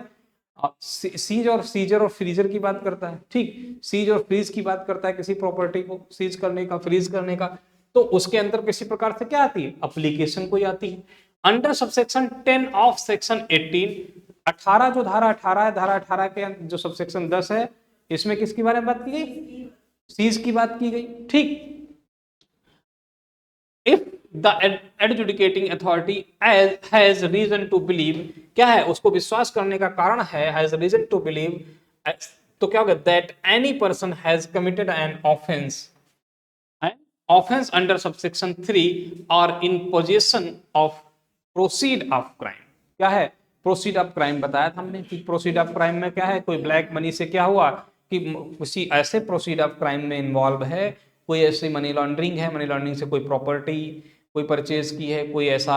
मूवेबल या इमूवेबल कोई प्रॉपर्टी को है उसने एक्वायर की हुई है, तो वो क्या होगा, वो प्रोसीड ऑफ क्राइम्स के अंतर्गत आ जाएगा। प्रोसीड ऑफ क्राइम को हमने डिफिनेशन क्लास में आपको बताया था। तो ऐसा कोई ऑफेंस या ऐसी प्रोसीड ऑफ क्राइम करता है तो क्या होगा, it may serve a notice of not less than 30 days of on such person calling upon him to indicate the source of his income, earning और assets out of which or by means of which he has acquired the property attached under subsection 1 of section 5 or seized। देखो क्या लिखा हुआ है कि ऐसे व्यक्ति को क्या करा जाएगा, जो प्रोसीड ऑफ क्राइम या ऊपर बताए गए सेक्शंस में किसी प्रकार से कोई क्या करता है, ऑफेंस उसने किया हुआ मनी लॉन्ड्रिंग के अंदर, मनी लॉन्ड्रिंग एक्ट के अंतर्गत, चाहे वो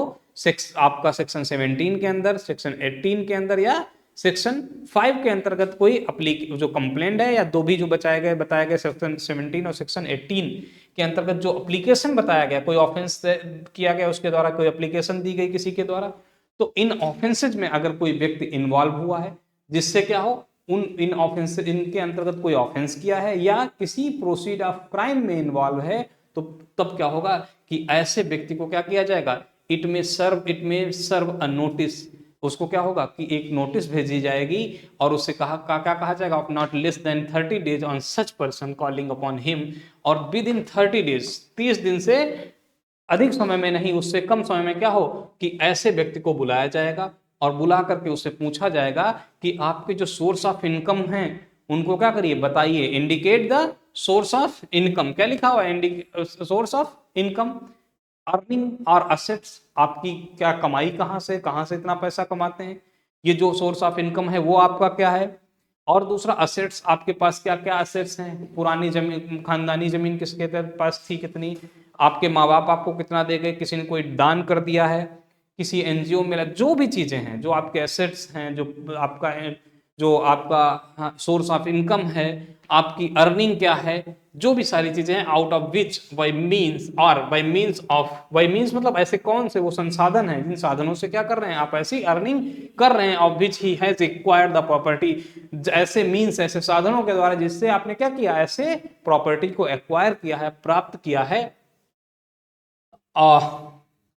attached under subsection 1 of section 5। Section 5 इसी एक्ट का क्या बताया, अटैचमेंट की बात करता है, जिसमें जिस प्रॉपर्टी को आपका जो है इस प्रोसीड ऑफ क्राइम में होने के कारण क्या किया गया, जिनको अटैच किया गया है जिन प्रॉपर्टीज को, तो वो प्रॉपर्टी आपने कहां से कमाई, वो प्रॉपर्टी अगर आपने बनाई है, अगर वो ब्लैक मनी से नहीं बनाई है, तो आपका सोर्स ऑफ इनकम क्या है, पैसा कहां से आ रहा है, 1 नंबर का पैसा है, और 1 नंबर का पैसा होने के बाद क्या है कि आपका अगर वो चीज सही है तो उसमें क्या होगा, आपको किसी प्रकार से कोई लायबिलिटी नहीं बनाई जाएगी, तो वो सारी चीजें जो होंगी वो क्या करेंगे, आकर के आप बताएंगे, जिनको सीज किया गया है और फ्रोजन, जिनको फ्रीज किया गया है अंडर सेक्शन 17 और सेक्शन 18, सेक्शन 18 या 17 में उनको सीज या फ्रीज किया गया है, तो ऐसे प्रॉपर्टीज को जो आपने एक्वायर की, उन प्रॉपर्टीज का source of income, earning, assets, इन सब के बारे में क्या करें, आप आकर के ऐसी अथॉरिटी को, जो भी अथॉरिटी इसके बारे में आपको नोटिस भेजती है, उसको आप आकर के बताएं, रीजंस बताएं।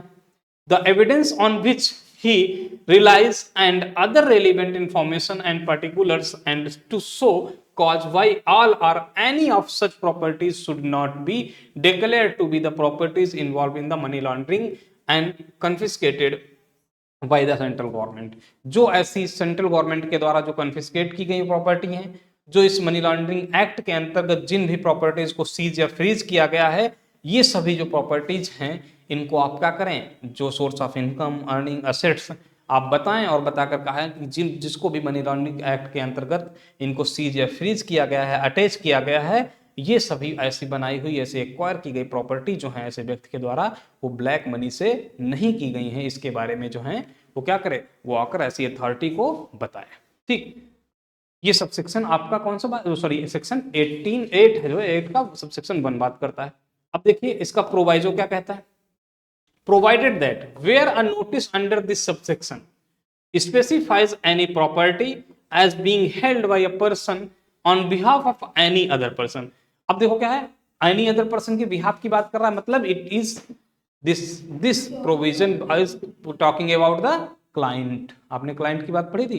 तो मतलब क्या कि किसी के बिहाफ पर अगर रखा तो मतलब वो क्या है, फिर वो कौन हो जाएगा, वो व्यक्ति क्लाइंट हो जाएगा। जैसे खुद कोई व्यक्ति जिसने ऐसी प्रॉपर्टी खुद ओन कर रखा हो, कंट्रोल कर रखा हो, खुद की उसकी प्रॉपर्टी, तो वो आगे करेगा। लेकिन प्रोवाइजो इसमें क्या बात कर रहा है, अभी प्रोवाइजो से उस चीज को भी क्या कर लिया गया, इसके अंतर्गत समाहित कर लिया गया। Provided that where a notice under this subsection specifies any property, ऐसी किसी प्रॉपर्टी को स्पेसिफाई किया गया as being held by a person on behalf of any other person, किसी अन्य व्यक्ति की प्रॉपर्टी थी उसके बिहाफ पर इसने क्या कर रखा है, उसको होल्ड कर रखा है। A copy of such notice shall also be served upon such other person।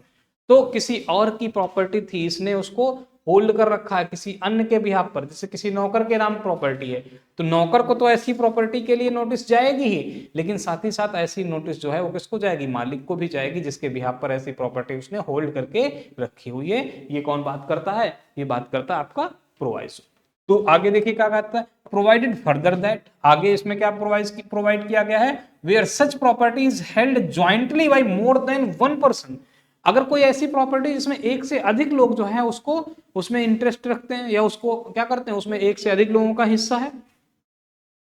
तो क्या होगा, वन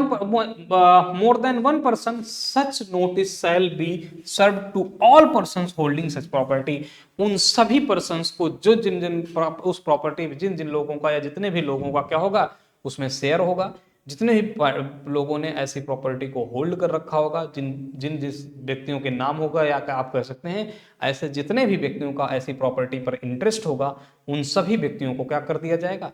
तो वो नोटिस जो है वो सर्व किया जाएगा, भेजा जाएगा। ठीक, अब देखिए subsection 2, subsection 2, the adjudicating authority shell after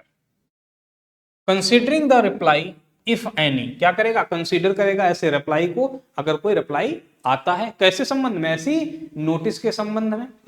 तो क्या कर to other to the notice issued under subsection 1। Subsection 1 में जो भी नोटिस किसको नोटिस की गई, या तो पहले नोटिस भेजा जाएगा कि 30 दिन के भीतर ऐसा आकर के कोई व्यक्ति जिसने मनी लॉन्ड्रिंग एक्ट के अंतर्गत कोई प्रॉपर्टी बनाई गई है वो है या नहीं है, अगर आपने बनाई है ब्लैक मनी से नहीं बनाई गई है तो आपका सोर्स ऑफ इनकम क्या है, अर्निंग क्या है, एसेट्स क्या है, किस तरीके से आपने इस प्रॉपर्टी को एक्वायर किया, उससे संबंधित सभी सबूत जो है, एविडेंसेस, उससे संबंधित सभी रिकॉर्ड्स, कागजात वो आकर के करेंगे, आप ऐसी अथॉरिटी को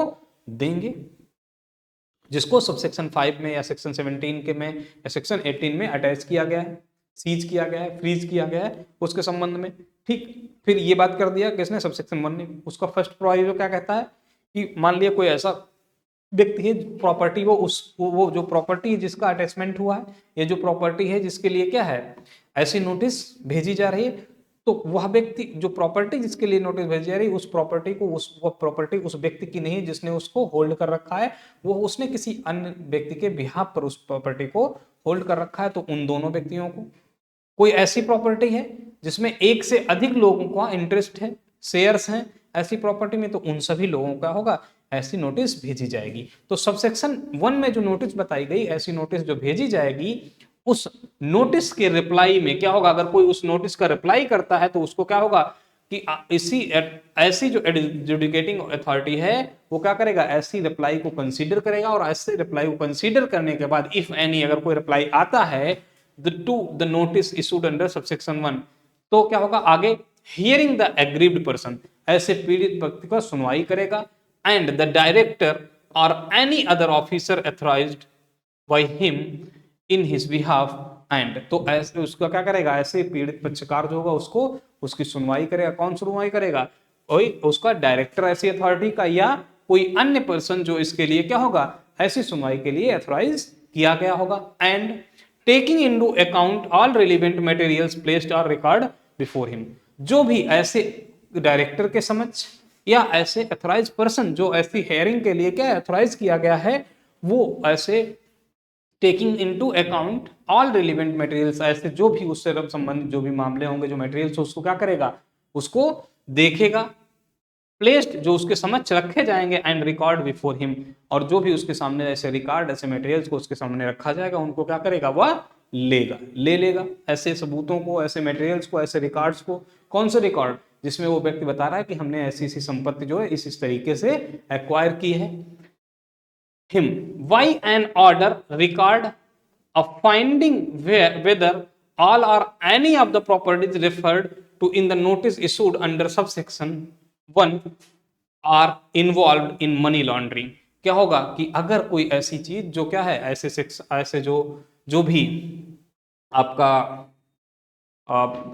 जो भी ऐसा रिकॉर्ड ऐसा मटेरियल जो भी अब दिया गया ऐसी प्रॉपर्टी के उसके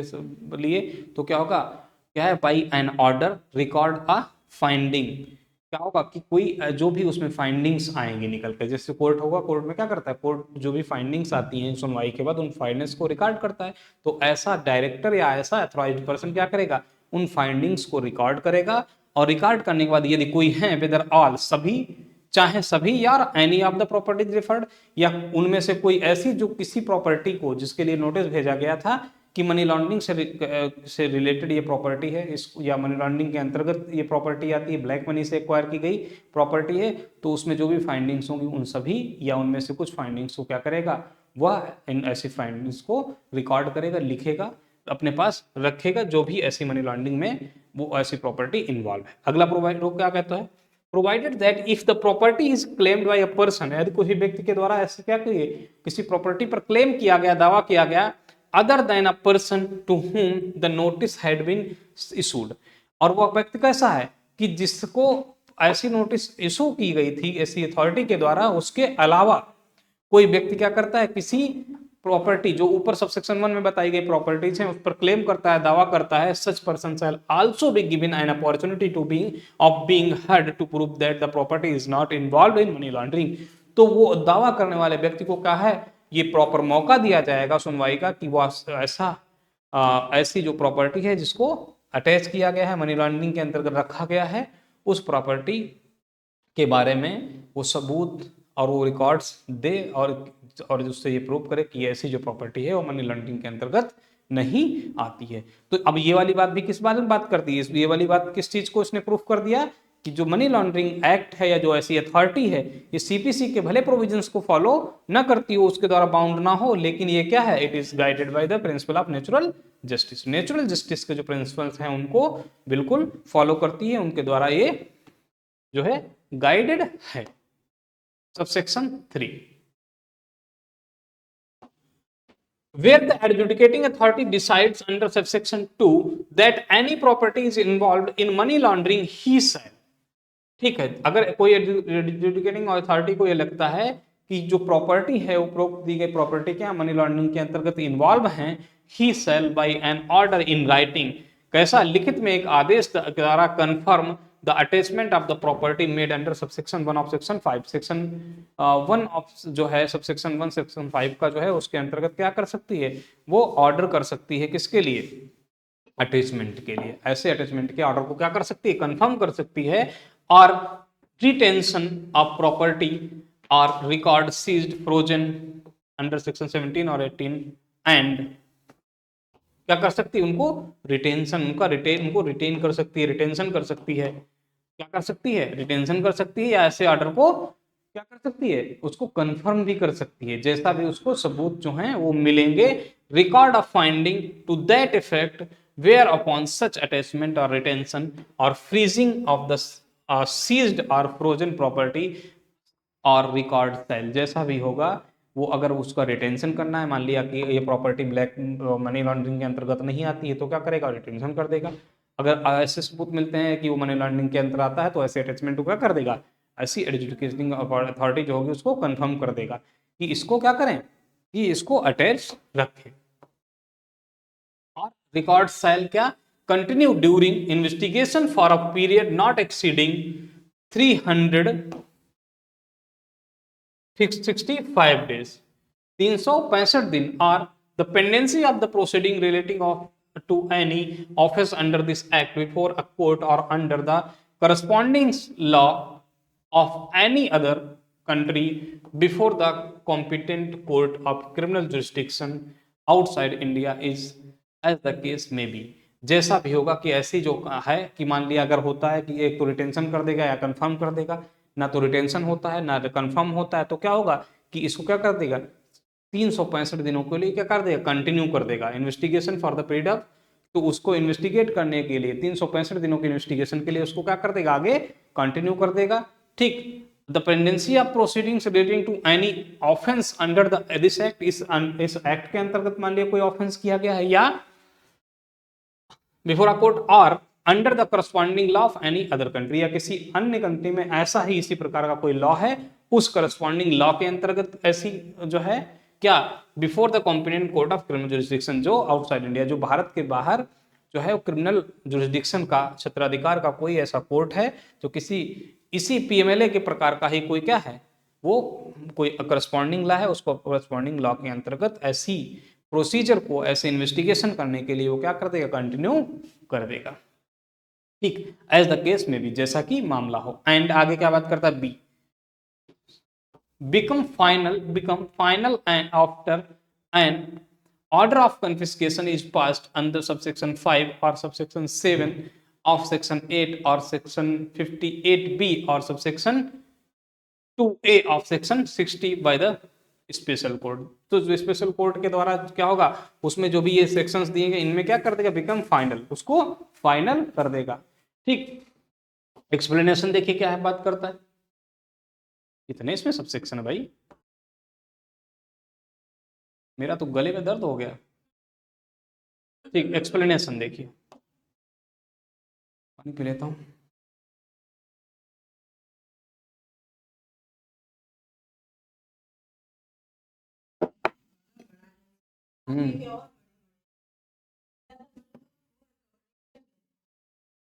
चलो देखते हैं, पढ़ना सब। एक्सप्लेनेशन बात करता है, for the purpose of computing the period of 365 days under clause A, the period during which the investigation is stayed by any court under any law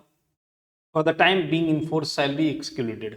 मतलब कहा गया है कि इस 365 डेज के अंतर्गत अगर कोई जो इन्वेस्टिगेशन उसको कंटिन्यू कर दिया जाता है, ठीक, इसको कंप्यूटिंग, इसको जोड़ते हुए, इसकी गणना करते हुए इसको, ठीक है,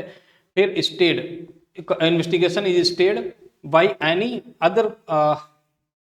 for the purpose of computing the period of in clause under clause A, the period during which the investigation is stayed। कि अच्छा, कि इसमें देखा जाए कि जो इसके दौरान अगर स्टे हुआ है ऐसी किसी इन्वेस्टिगेशन में, ठीक, तो उसको क्या कर दिया जाएगा, by an court under the law for time in, किसी भी ऐसा लॉ जो उस समय में था, उस लॉ के अंतर्गत किसी ऐसे इन्वेस्टिगेशन को कुछ समय के लिए स्टेट कर दिया गया, तो उसको क्या कर दिया जाएगा, एक्सक्लूड कर दिया जाएगा। एक्सक्लूड, उसके एक्सक्लूजन की बात की गई। Section 4, where the provisional order of the attachment made under subsection 1 of section 5 has been confirmed।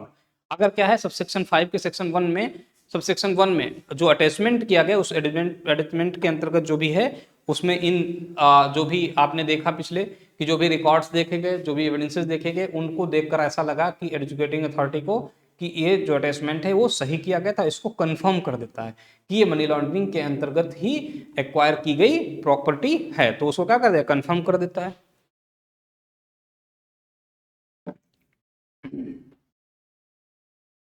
Confirmed under subsection 3, the director or any other authorized person by him in this behalf shall forthwith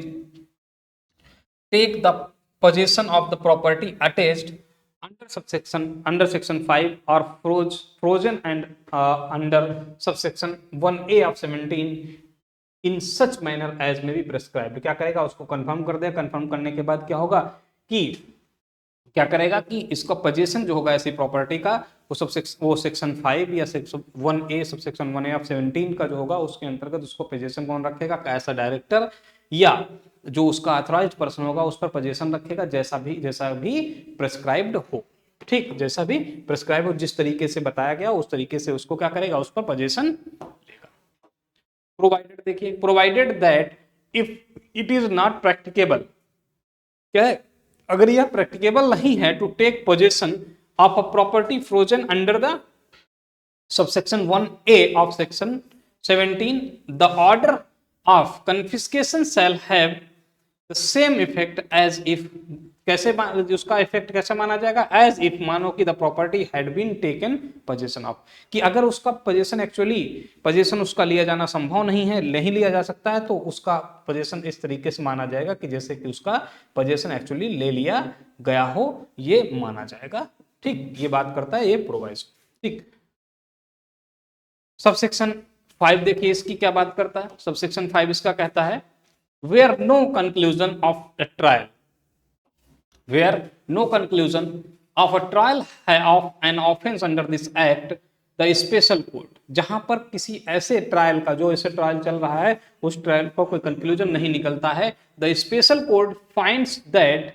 the offense of money laundering has been committed, कि जो है कि किसी प्रकार से कोई money laundering से संबंधित कोई ऑफेंस किया गया है या नहीं किया गया है, इसका कोई कंक्लूजन नहीं निकलता है, it shall order that such property involved in the money laundering or which has been used for commission of offense of money laundering shall stand confiscated to the central government। तो क्या कह दिया जाएगा कि ऐसी जो प्रॉपर्टी है, जो ऐसा ऑफेंस है मनी लॉन्ड्रिंग के अंतर्गत किया गया है, उसको सेंट्रल गवर्नमेंट के अंदर कन्फिस्केट किया जाएगा। ठीक, जिसका कोई कंक्लूजन ना निकले। तो ऐसी स्थिति में क्या कर दिया जाएगा, ऐसी प्रॉपर्टी या ऐसे जो भी मनी लॉन्ड्रिंग से रिलेटेड ऐसी प्रॉपर्टी है, कोई ऑफेंस है, उसको क्या किया जाएगा, उसको माना जाएगा कि मनी सेंट्रल गवर्नमेंट के अंतर्गत वो क्या है, वो अंतर्लिप्त है, कन्फिस्केट है। ठीक,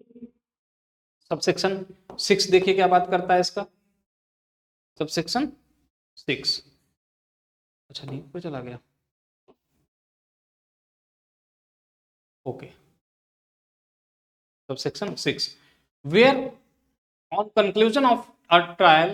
under this act the special court finds that the offense of money laundering has not taken place। कहा क्या है कि ऐसा जो ऑफेंस है, ये मनी लॉन्ड्रिंग एक्ट के अंतर्गत ऑफेंस नहीं किया गया है, हैव नॉट टेकन प्लेस, और the property is not involve in money laundering, और ऐसी जो प्रॉपर्टी है जिसको अटैच किया गया था वो क्या है कि मनी लॉन्ड्रिंग के अंतर्गत नहीं आती है, is not involved in money laundering, it shall order release of such property to the person entitled to receive it। तो ऐसी प्रॉपर्टी को क्या कर दिया जाएगा, उस व्यक्ति को जो इस प्रॉपर्टी पर हक रखता है, जो इस प्रॉपर्टी का ऑनर है, मालिक है, उसको क्या कर दिया जाएगा, ऐसी प्रॉपर्टी उसके फेवर में रिलीज कर दी जाएगी। ये बात करता है सबसेक्शन 6। Subsection 7, where